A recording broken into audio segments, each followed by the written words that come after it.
আসসালামু আলাইকুম রহমতুল্লাহ বরকাত। আলহামদুলিল্লাহ ওয়াসসালাতু ওয়াসসালামু আলা রাসূলিল্লাহ। সুপ্রিয় দর্শক, লাভেলু নিবেদিত প্রতিদিন ইফতারে সিরাতে নববী, স্বাগত জানাচ্ছি আজকে ইফতারের পবিত্র সময়টিতে। আমরা প্রিয় নবী সাল্লাল্লাহু আলাইহি সাল্লামের জীবনীর উপর বিশেষ এই আয়োজনটি, ইফতার আমরা কেউ করছি কেউ করব, এরকম একটি সময় আমরা সেট করেছি যেন আমরা সারাদিন রোজা শেষে আমার রসুল সাল্লাল্লাহু আলাইহি সাল্লামের জীবন চরিত্রটা জানতে পারি, রসুল সাল্লাল্লাহু আলাইহি সাল্লামের আদর্শ জানতে পারি, সুন্নাহ জানতে পারি, তিনি কেমন ছিলেন, তার পছন্দ অপছন্দ ইত্যাদি বিষয়গুলো ধারাবাহিকভাবে আমরা উপহার দেওয়ার চেষ্টা হিসেবে আমাদের স্টুডিওতে একজন করে বর্ণ অতিথি আমন্ত্রণ করে থাকি। আজকেও রয়েছেন আমাদের স্টুডিওতে দেশের বিশিষ্ট ইসলামিক স্কলার, সকলের প্রিয় মুখ, আস-সুন্নাহ ফাউন্ডেশনের সম্মানিত চেয়ারম্যান শেখ আহমদুল্লাহ। আসসালামু আলাইকুম ওরহমতুল্লাহ বরকাত। ওয়ালাইকুম আসসালাম রহমতুল্লাহ। শেখ, স্বাগত জানাচ্ছি ইফতারের পবিত্র সময়টিতে আমাদের সময় দেওয়ার জন্য। ধন্যবাদ শেখ। আজকে আমার মনে হয় রসুল সাল্লাল্লাহু আলাইহি সাল্লামের পরিবারের বিষয়গুলো আমরা একটু দর্শকদের উপহার দিতে পারি, বিশেষ করে পরিবারে তিনি কেমন ছিলেন, যদি আমরা এইরকম একটা শিরোনাম ঠিক করি যে পরিবারে আচার ব্যবহার বা পরিবারের ব্যবহারগুলো সদস্যদের সাথে। ধন্যবাদ আপনাকে। আলহামদুলিল্লাহ, সালাতু ওয়াসসালামু আলা রাসূলিল্লাহ বাদ। প্রিয় নবী সাল্লাল্লাহু আলাইহি সাল্লাম তিনি সবার সাথেই ভালো আচরণকারী ছিলেন এবং সবারই কলিজার টুকরো ছিলেন। এক কথা, তার শত্রুরা পর্যন্ত তাকে তার কোনো আচরণগত ত্রুটি দেখিয়ে তার সমালোচনা কখনো করবার কোনো সুযোগ কিন্তু পাননি। পরিষ্কারভাবে এখান থেকে বোঝা যায় যে প্রিয় নবী সাল্লাল্লাহু আলাইহি সাল্লামের আখলাক এবং তার আদর্শ, তার আচরণ ছিল মানবতার সর্বোচ্চ শিখরে। আল্লাহ সুবহানাহু ওয়া তাআলা সেটাই বলেছেন যে আল্লাহ রাসূল সাল্লাল্লাহু আলাইহি সাল্লামকে যে তিনি ছিলেন ইন্নাকা লাআলা খুলুকিন আযীম। আল্লাহ বলেছেন যে নিশ্চয়ই আপনি সবচেয়ে মহান চরিত্রের অধিকারী। পরিবারের সাথে তিনি কেমন ছিলেন খুবই গুরুত্বপূর্ণ বিষয়, কারণ আমরা অনেকেই বাইরে ভালো থাকতে পারি কিন্তু পরিবারের কাছে ভালো থাকাটা আমাদের হয়ে ওঠে না। প্রিয় নবী সাল্লাল্লাহু আলাইহি সাল্লাম তার বাসার লোকদের সাথে, পরিবার লোকদের সাথে তার আচরণ ছিল সবচেয়ে সুন্দর এবং তার বিভিন্ন হাদিস থেকে আমরা নির্দেশনা পাই যে মানুষের সবচেয়ে উত্তম আচরণের হকদার, উত্তম আচরণ এবং ব্যবহারের প্রাপক হলেন মানুষের পরিবারের সদস্যরা, সেটা মা বাবা এবং স্ত্রী সন্তান সবাই। তিনি বলেছেন খায়রুকুম খায়রুকুম লি আহলি ওয়া আনা খায়রুকুম লি আহলি। তোমাদের মধ্যে সবচেয়ে ভালো মানুষ হলো সে সমস্ত মানুষ যে মানুষগুলো তাদের পরিবারের কাছে ভালো মানুষ হয়। এবং তিনি বলেছেন যে আমি তোমাদের মধ্যে পরিবারের কাছে যারা ভালো তাদের মধ্যে তিনি বলেছেন যে আমি একজন, অর্থাৎ আমি তোমাদের মধ্যে তোমরা তোমাদের পরিবারের কাছে যতটা ভালো তোমাদের চাইতে আমার পরিবারের কাছে আমি তার চাইতে বেশি ভালো, অর্থাৎ আমার পরিবারের কাছে আমি ভালো হিসাবে স্বীকৃতি পাবো তোমাদের চাইতে বেশি। তার মানে পরিবারের লোকদের সাথে সদাচরণ করার ক্ষেত্রে নবী সাল্লাল্লাহু আলাইহি সাল্লাম সবার চাইতে এগিয়ে ছিলেন।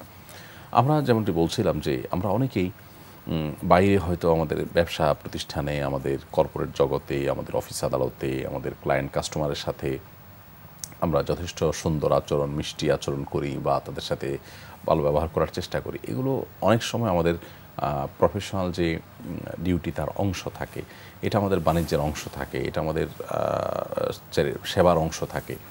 বাট আমাদের পরিবারের লোকদের সাথে আচরণটা কেমন, এটা গুরুত্বপূর্ণ। আসলে সেটি হলো মূল বিষয় একটা মানুষের আচরণের। কারণ হলো মানুষের সবচেয়ে আপন লোক, ভেতরের লোকগুলো মানুষের চরিত্র সবচেয়ে ভালো জানে। ওই জায়গায় তার যে রূপটা প্রকাশ পায় সেটাই হলো মানুষের আসল রূপ, বাইরের রূপটা আসল রূপ নয়। তো এই ঐতিহাসিক বক্তব্য নবী সাল্লাল্লাহু আলাইহি সাল্লাম দিয়েছেন এবং তিনি তার পরিবারের লোকদের কাছে সবচেয়ে প্রিয় ছিলেন। দেখুন, নবী আলাইহিস সালাম পরিবারের লোকদের সাথে বাসায় তাদের ঘরোয়া কাজে সহযোগিতা করতেন। নবী রাসূলরা তাদের যে ব্যস্ততা, তাদের যে দায়িত্ব থাকে, পৃথিবীতে অন্য কোনো মানুষের এত দায়িত্ব থাকে না। জাহান্নামমুখী মানুষকে জান্নাতমুখী করা, একটা সমাজকে সংস্কার করে আমূল পরিবর্তন করার প্রচেষ্টা করা, এটা তো সহজ কোনো বিষয় নয়। সমাজ সংস্কারকরা তাদের পৃথিবীর ইতিহাসে তাদের জীবন থাকে সবচেয়ে কঠিন। সেরকম একজন ব্যক্তি হওয়ার পরও আমাদের প্রিয় নবী সাল্লাল্লাহু আলাইহি সাল্লাম নিজের বাসা বাড়িতে নিজের কাপড় চোপড় সেলাই করতেন, তিনি নিজের জুতা তিনি নিজে সারতেন, এমনকি তার পত্নীগণ, স্ত্রীগণদের কাজে কিন্তু তিনি সহযোগিতা করতেন। তো এটা ছিল পরিবারের সাথে তার আচরণ। কখনো কখনো যেহেতু তার একাধিক স্ত্রী ছিলেন, তার স্ত্রীগণের মধ্যে কখনো কোনো বিষয়ে যদি মনোমালিন্য তৈরি হতো এবং সতীন সুলভ যে তাদের মধ্যে প্রতিযোগিতা ছিল, সেটার কারণে কখনো সমস্যা তৈরি হতো, নবী সাল্লাল্লাহু আলাইহি সাল্লাম কখনো সেই সমস্যাকে সামনে বাড়তে দিতেন না। অর্থাৎ তিনি সেখানে সংযুক্ত হয়ে বা সেখানে তিনি ইনভলভ হয়ে সমস্যাটাকে সমাধান করার চেষ্টা করতেন। দ্রুত। আমরা ছোট ছোট কয়েকটা ঘটনা শোনাতে পারি।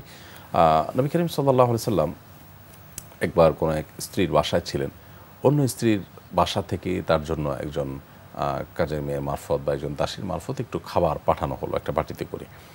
তো সাধারণত যে স্ত্রীর বাসায় তিনি আছেন সেই স্ত্রীর বাসায় থাকাকালীন সময় আরেক জায়গা থেকে খাবার আসলে সেটার প্রতি এক ধরনের মানবিক যে একটা আপনার প্রতিযোগিতা সুলভ মানসিকতা সেটা তৈরি হয়, যে আমার বাসা তিনি আছেন, আজকে আমি খাওয়াবো, আরেকজন কেন খাবার পাঠিয়ে সেখানে তিনি ভালো হতে যাবেন।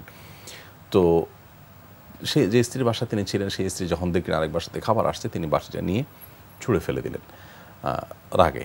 এবং সাহাবীরা তারা রাগ ক্ষোভ তাদের মধ্যে ছিল, তারা মানুষ ছিলেন।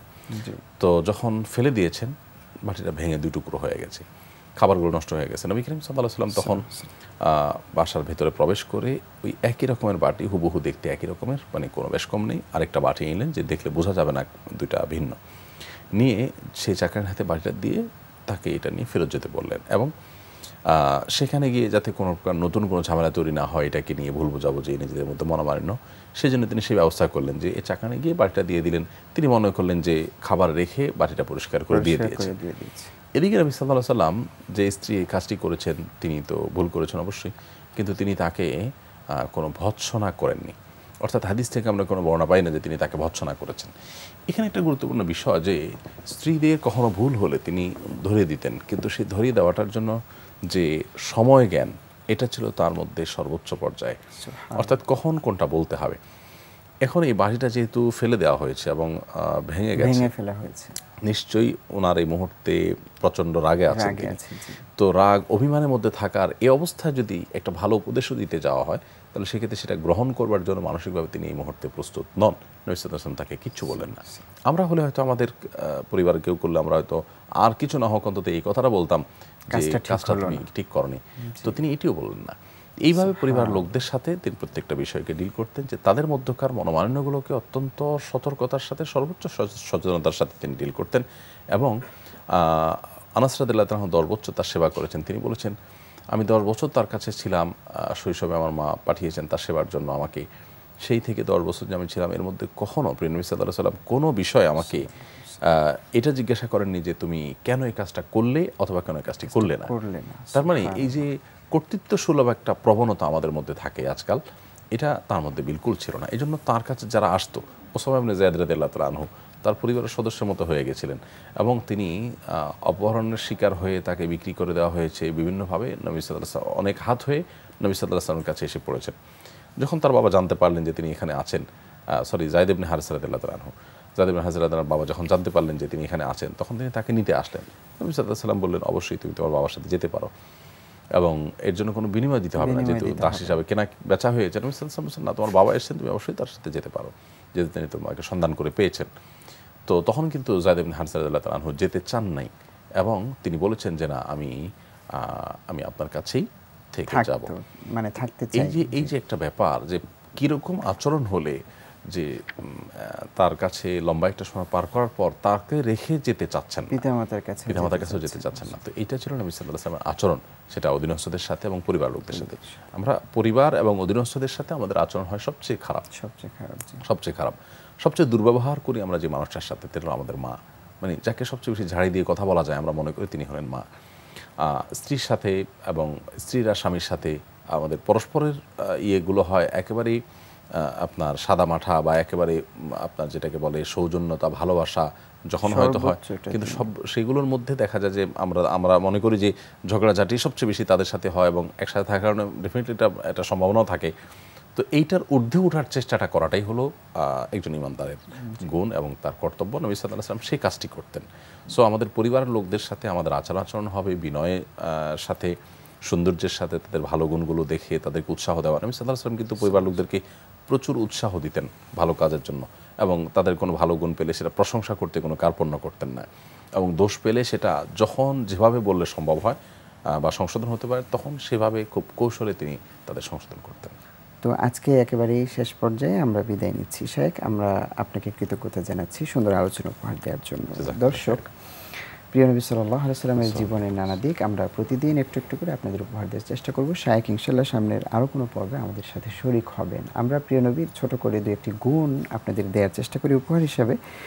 তিনি রাসূল সাল্লাল্লাহু আলাইহি ওয়াসাল্লাম হাত পায়ের নখ ছোট করে রাখতেন, কেটে ফেলতেন। প্রতি সপ্তাহে জুমাবার তিনি কাটতেন এবং আমরা যখন সফরে বের হই কত বিষয় তো আমরা সাথে নিয়ে যাই। রাসূল সাল্লাল্লাহু আলাইহি ওয়াসাল্লাম সফরে বের হলে কী নিতেন? সেটি হচ্ছে হাত পায়ের নখ কাটার খুর, কেচি, আয়না এবং চিরুনি। রাসূল সাল্লাল্লাহু আলাইহি ওয়াসাল্লাম সবসময় সফরে এই বিষয়গুলো রাখতেন। আল্লাহ তাআলা আমাদেরকেও প্রিয় নবী সাল্লাল্লাহু আলাইহি ওয়াসাল্লামকে ভালোবাসার সাথে অনুসরণের তৌফিক দান করুন। আসসালামু আলাইকুম ওয়া রাহমাতুল্লাহি ওয়া বারাকাতুহু।